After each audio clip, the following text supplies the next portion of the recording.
Hey everyone, welcome back to the Card Collecting Club. We're so excited you're here.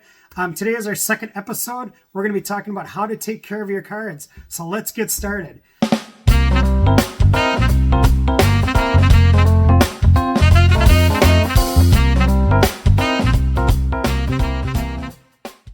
Okay, one of the things I realized as a kid, I really didn't think about taking care of my cards.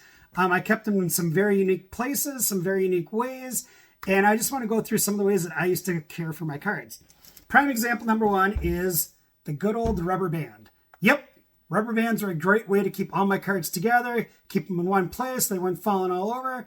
Thought it was a great way to store them. Didn't realize the damage that the rubber band would do to the cards. But that was a way that we used to take care of our cards.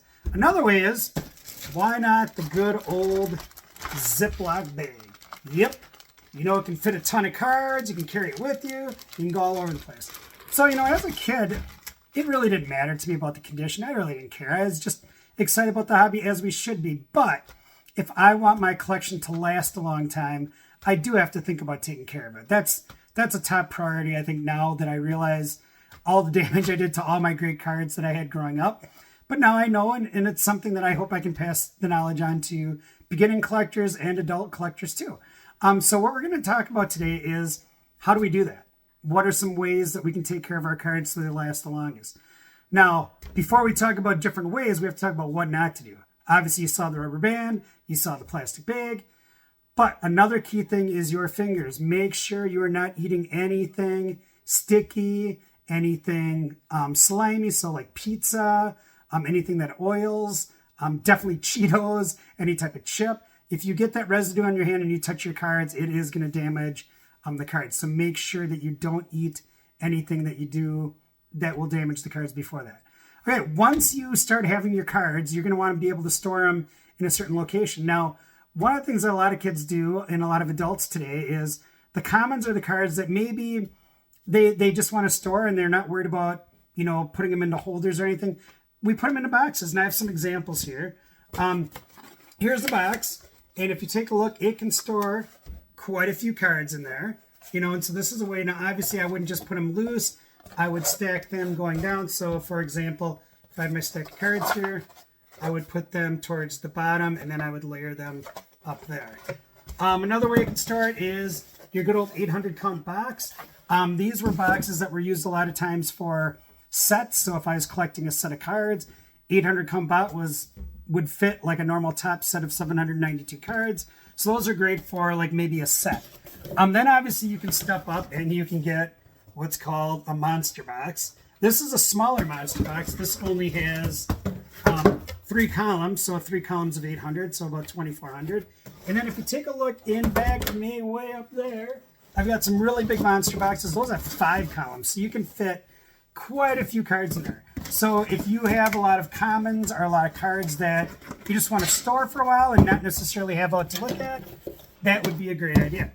Now, one of the ways that I think it's really important to have a collection is be able to look through them, be able to display them. So I'm going to go through a couple options with you. The first is a binder. Now, I've got a binder back in there. This is from For the Hobby, which is a card shop in town. And that's a collector binder, so I've got some really cool cards in there. But I wanted to show you just with this plain binder here on what to do. Now, the binder pages, when I look at them, they are going to be packs of 9. So you got packs of 9 here. And so if I, let's say, have some Aaron Rodgers cards that I like, and I love the way Mosaic looks, if I want to put these in the pages, I have to be really careful. So I'm just going to take one out to show you. So the binder pages, they open from the top. If you notice, they open from the top. So what I'm going to do is I'm going to take my Aaron Rodgers, and this is a cool National Pride card. I'm going to put it, and I'm going to slide it in very carefully until it goes down. And there's my first one. And then I'm going to continue to put them in very carefully. So the top 3 are really easy. You just slide them in. Now the middle 3, you have to be careful because now you have to slide them going down. So this one, I am going to slide in. Next one in the middle, which I think is one of my coolest cards. So I'm going to kind of arrange it that way. Look at this, the Men of Mystery. Really cool. Another one, I got a Stairmasters card, which I think is a pretty sweet card. And then I've got 3 more. I'm just going to quickly put them in there and then show you what it looks like. The last one I thought was really cool. It's one of those kind of see-through cards. Put it through there. And now I've got a page of Aaron Rodgers. So I could have a binder with Aaron Rodgers cards in it, a binder with Packer cards in it, a binder just, of my favorite players, maybe some all-stars. But this is a great way to take care of your collection and then to be able to page through it too. So now, here's my binder and here's my cards, and it's really cool and I like how it looks. But let's say though you have a card that you really like and you really want to take care of it. So there are things that you can buy at a store called card sleeves. Ultra Pro is a really good company. These are sleeves that fit around the card. And then you can also buy top loaders. And top loaders, there's a lot of different companies. Ultra Pro makes them, Cardboard Gold. But anyway, I'm going to show you what to do with these. Now, like I said before, when you handle a card, and I love Giannis, so got a Giannis card. You can tell I'm a Wisconsin fan. When I look at the card, I'm going to hold it very carefully on the sides. And I'm going to take my plastic sleeve. And what I'm going to do is I'm going to kind of crease it a little bit so it opens. And then I'm going to take the corner, I'm going to kind of guide it in. And then the other corner should pop right down like that. And now it's in a protective sleeve. Now, this will protect it. And a lot of people just maybe do this even with boxes, that you store that I showed before. You can just put them in there. But what I'm going to do with the next step is I'm going to take that top loader that I showed you the pack of right here, and I'm going to put it in here. And so same thing, I'm going to kind of open it a little bit. I'm going to slide the card in, and these go in really nice. Sometimes I can just tap it on my hand, and it's right there. So the Giannis card is now protected in a protective case, and this does a really nice job of keeping your cards clean. These are relatively inexpensive, and believe it or not, these are too. I don't know the exact prices, but you can get both these for under $10, I believe. And this one has 100 sleeves, and this one, I believe, has 25. So you can do 25 cards, and you can do, have more of these on hand. Okay, next thing is what happens, though, if you have one of those cards that's thicker. So you've got your jersey card. Okay, jersey cards have a special holder, or not holder, but sleeve that you can put in. And then you also need a thicker top loader. So the top loader here, if you can tell, it says 2.5 millimeters thick. So it's a little bit thicker than the normal card sleeve. And so this one will go in a little bit easier. And now I have these cards protected as well. So that way your jersey cards, your relic cards, maybe the thicker auto cards, they can all fit in here too. And I think that's a great way to take care of your cards. Okay, another way that you can take care of your card is called a one-touch. Now, one-touch by Ultra Pro, they're really a great way to preserve your cards for a long time. And the nice thing about these is you don't really need a protective sleeve inside. So I'm just going to show you a couple of my favorite cards in my collection, actually. And they're both in these one-touches. Okay, here's Rashawn Gary autograph rookie card, tie-dye, number to 25. And you can tell how cool it looks in this one-touch container. Then we have another one, and this is Rashawn Gary too. Now this is my one of one. So there's only one of these made in existence, and it's the die-cut rookie too. And so I really want to make sure I take great care of these. And so I have these in these one-touch containers. Okay. Now, one of the things too with taking care of cards is keeping the condition good, which we talked about.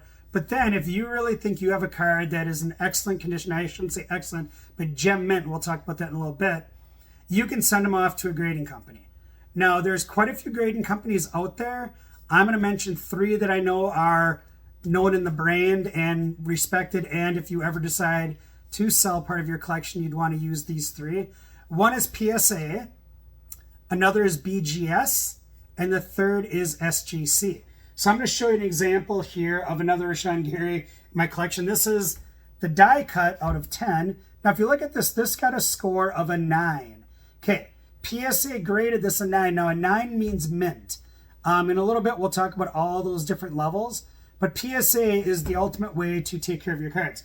Now, one of the things that I've not yet done with this is I do want to put this in a protective sleeve, okay?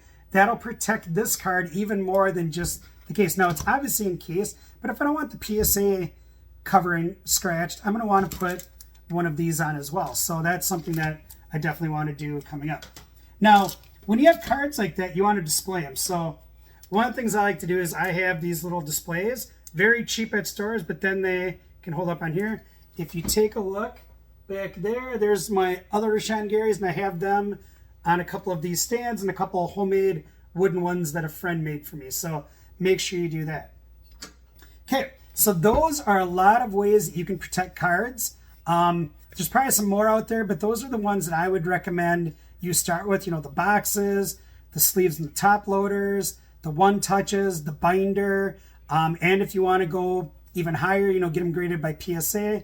Just a word to the wise with PSA, make sure you think it's a pretty good card. Maybe even take it to a hobby shop and have them look at it for you, because they sometimes have little, what do you call them, like magnifying glasses that they can look at, and they can find imperfections in the card that you might not be able to see with your eye.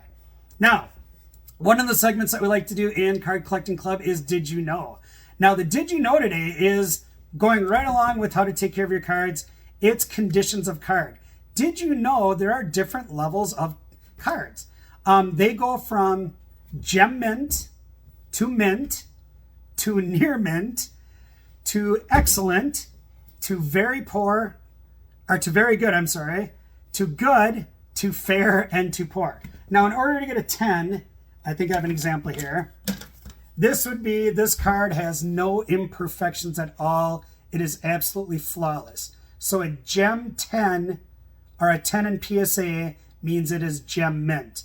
Lots of cards try to get this when they're submitted to PSA, but very few do. If you do get a 10 back, that means it's a gem mint card.